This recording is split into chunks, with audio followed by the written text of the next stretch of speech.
Now we want to include a desktop interface to the architecture. We will use Java Swing. Our architecture so far looks something like this.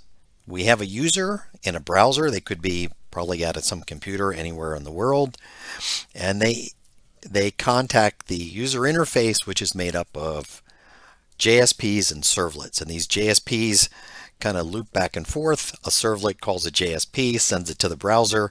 The user interacts with it, sends back the request, and they continue to go in this loop. The servlet also can make entity objects and pass them to a session class. And the session class will interact with the database using the entity objects. So that's what we have so far. So now how do we add a desktop application to the architecture?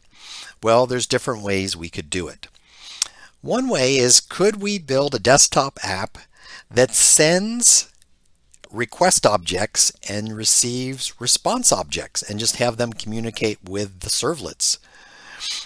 So if you look at the main method of a servlet, there's two parameters: request, which is stuff coming in, and response, which is stuff going out.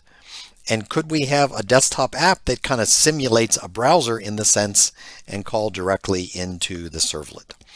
And it would utilize the rest of the architecture that we built. That's one way to do it.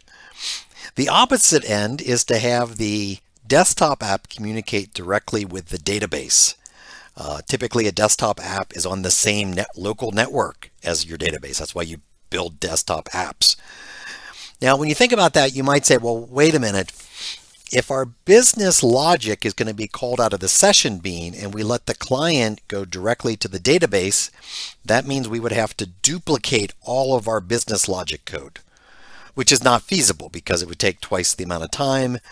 And if we had the business logic in two places, eventually someone would make a mistake and change one place but not the other, and then the two applications would function differently.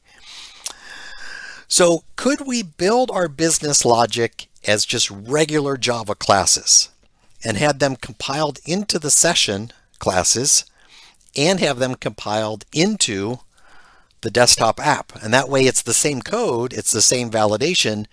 They're stored in one repository, but they're compiled into both the session and the desktop app. And that's another option. And then there's multiple different options in between.